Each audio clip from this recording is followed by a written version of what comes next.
नमस्कार. चला, आज आपण जागतिकीकरणाच्या आर्थिक घटकांना अगदी सोप्या भाषेत समजून घेऊया. 12वीच्या परीक्षेसाठी हा विषय खूप महत्त्वाचा आहे, त्यामुळे नीट लक्ष दिलं तर चांगले गुण मिळवणं नक्कीच सोपं होईल. कधी विचार केलाय का की हे सगळं कसं घडलं असेल? म्हणजे पैसा, मोठमोठ्या कंपन्या, वस्तू या सगळ्या गोष्टी देशांच्या सीमा सहज कशा काय ओलांडू लागल्या? हा एक असा प्रश्न आहे जो आपल्याला थेट या सगळ्याच्या मुळाशी घेऊन जातो.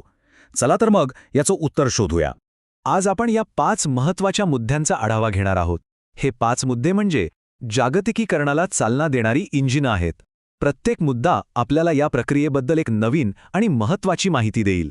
चला तर मग सुरुवात करूया आपल्या पहिल्या मुद्द्यापासून आणि बघूया की जागतिकीकरणाची ही आर्थिक पायाभरणी नेमकी झाली कशी. 1990चं दशक हे एक टर्निंग पॉइंट होतं. या काळात जागतिक अर्थव्यवस्थेत इतके मोठे बदल झाले की देशादेशांमधील व्यापाराचे आणि गुंतवणुकीचे जुने नियम आणि अडथळे जवळपास दूर झाले आणि एका नव्या युगाची सुरुवात झाली. तर पहिला आणि सगळ्यात महत्त्वाचा घटक आहे भांडवलाचा मुक्त प्रवाह. आता हे भांडवल म्हणजे काय आणि त्याचा प्रवाह मुक्त झाला म्हणजे नेमकं काय झालं? चला पाहूया. सोप्या भाषेत सांगायचं तर कुठलाही उद्योग किंवा व्यवसाय सुरू करायला किंवा वाढवायला जो पैसा लागतो ना, त्यालाच भांडवली गुंतवणूक म्हणतात. हा पैसा सरकारकडून किंवा खाजगी कंपन्यांकडून येतो आणि हे भांडवल म्हणजे कोणत्याही अर्थव्यवस्थेसाठी पेट्रोलसारखं आहे, ज्याशिवाय विकासाची गाडी पुढे जाऊच शकत नाही. ही 2 चित्र बघा तर इथे आपल्याला हा दुहेरी प्रवाह अगदी स्पष्ट दिसतोय. एका बाजूला आपल्या भारतातली टाटा कंपनी परदेशात म्हणजे यूकेमध्ये गुंतवणूक करते, तर दुसऱ्या बाजूला मायक्रोसॉफ्टसारखी परदेशी कंपनी आपल्या भारतात गुंतवणूक करते.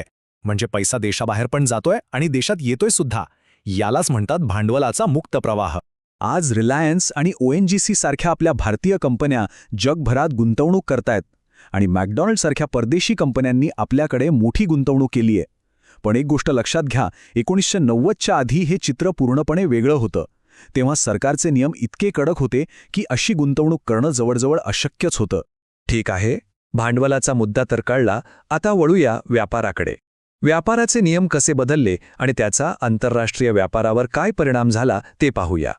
आधी गॅट नावाचा फक्त एक करार होता. म्हणजे काय तर काही देशांनी मिळून बनवलेले काही नियम. ती काही संस्था वगैरे नव्हती. पण 1995 मध्ये एक मोठा बदल झाला. या गॅटच्या जागी आली जागतिक व्यापार संघटना म्हणजेच WTO. आणि लक्षात घ्या, ही फक्त एक करार नाहीये तर एक शक्तिशाली संस्था आहे जी आंतरराष्ट्रीय व्यापारावर लक्ष ठेवते, नियम बनवते आणि देशांमध्ये काही वाद झाले तर ते सोडवायचं काम करते. आणि व्यापारात खरी क्रांती आणली ती या कंटेनर जहाजांनी. या एका शोधामुळे काय झालं माहितीये? मालाची न्याळ करणं प्रचंड सोपं झालं, स्वस्त झालं आणि खूप वेगवान झालं. अक्षरशः यामुळे जग एक मोठी बाजारपेठ बनल्यासारखं झालं. आता पुढचा मुद्दा तर खूपच इंटरेस्टिंग आहे. आतापर्यंत आपण वस्तूंच्या व्यापाराबद्दल बोललो, बरोबर? पण जागतिकीकरणात व्यापार फक्त दिसणाऱ्या वस्तूंपुरता मर्यादित राहिलेला नाहीये. तो आता न दिसणाऱ्या गोष्टींचाही होतो, म्हणजे सेवा आणि कल्पनांचा. गॅट्स या करारामुळे काय झालं तर पहिल्यांदाच बँकिंग, विमा, पर्यटन यांसारख्या सेवासुद्धा आंतरराष्ट्रीय व्यापाराच्या कक्षेत आल्या. म्हणजे आता आपण फक्त कार किंवा कपडेच नाही तर बँकिंग सर्व्हिसेस किंवा सॉफ्टवेअर सर्व्हिसेसची सुद्धा जागतिक पातळीवर देवाणघेवाण करू शकतो. आणि मग येतो ट्रिप्स करार. हा तर त्याही पुढचा टप्पा आहे.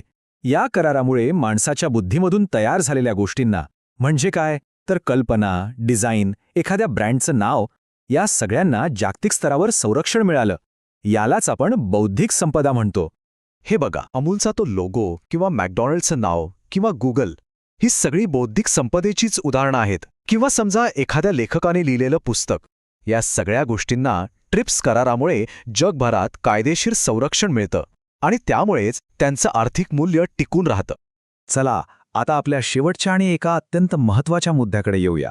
तो म्हणजे अशा महाकाय कंपन्यांचा उदय ज्या आज अख्ख्या जगाची अर्थव्यवस्था चालवतात असं म्हटलं तरी चुकीचं ठरणार नाही.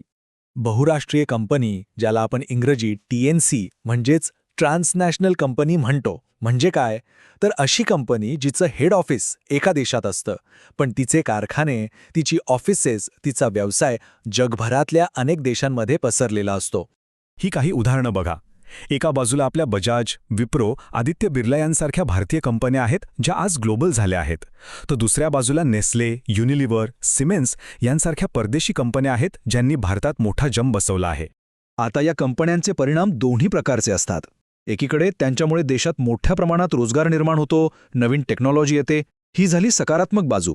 पण दुसरी बाजू अशी आहे की त्यांच्या प्रचंड मोठ्या आकारामुळे आणि पैशामुळे आपल्याकडचे लहान स्थानिक उद्योग त्यांच्यासमोर टिकू शकत नाहीत. त्यांच्याशी स्पर्धा करणं त्यांना खूप अवघड जातं. आणि याचा अनुभव आपण सगळेच घेतो नाही का? विचार करा, मोठमोठे सुपरमार्केट आणि मॉल्स आल्यामुळे आपल्या गल्लीतल्या, आपल्या जवळच्या किराणा दुकानावर काय परिणाम झाला आहे? हे त्याचं अगदी रोजच्या जीवनातलं उदाहरण आहे. चला तर एकदा पटकन उजळणी करूया की आज आपण काय काय पाहिलं. जागतिकीकरणाचे 4 मुख्य आर्थिक आधारस्तंभ. पहिला, भांडवली गुंतवणुकीचा मुक्त प्रवाह. दुसरा, WTO सारखे व्यापाराचे नवीन जागतिक नियम. तिसरा, वस्तूंबरोबरच सेवा म्हणजे गॅट्स आणि कल्पना म्हणजे ट्रिप्स यांचा व्यापार. आणि चौथा, बहुराष्ट्रीय कंपन्यांचा उदय. परीक्षेच्या दृष्टीने हे 4ही मुद्दे खूप महत्त्वाचे आहेत, हे नक्की लक्षात ठेवा. आणि जाता जाता तुमच्यासाठी एक विचार करायला लावणारा प्रश्न. जागतिकीकरणाच्या या लाटेत जिथे एकीकडे प्रगतीच्या प्रचंड संधी आहेत, तिथे भारतासारख्या विकसनशील देशासमोर सर्वात मोठं आव्हान कोणतं असेल? विकास साधायचा आणि त्याचवेळी आपल्या लहान स्थानिक उद्योगांना जपायचं, हा समतोल कसा साधायचा यावर नक्की विचार करा.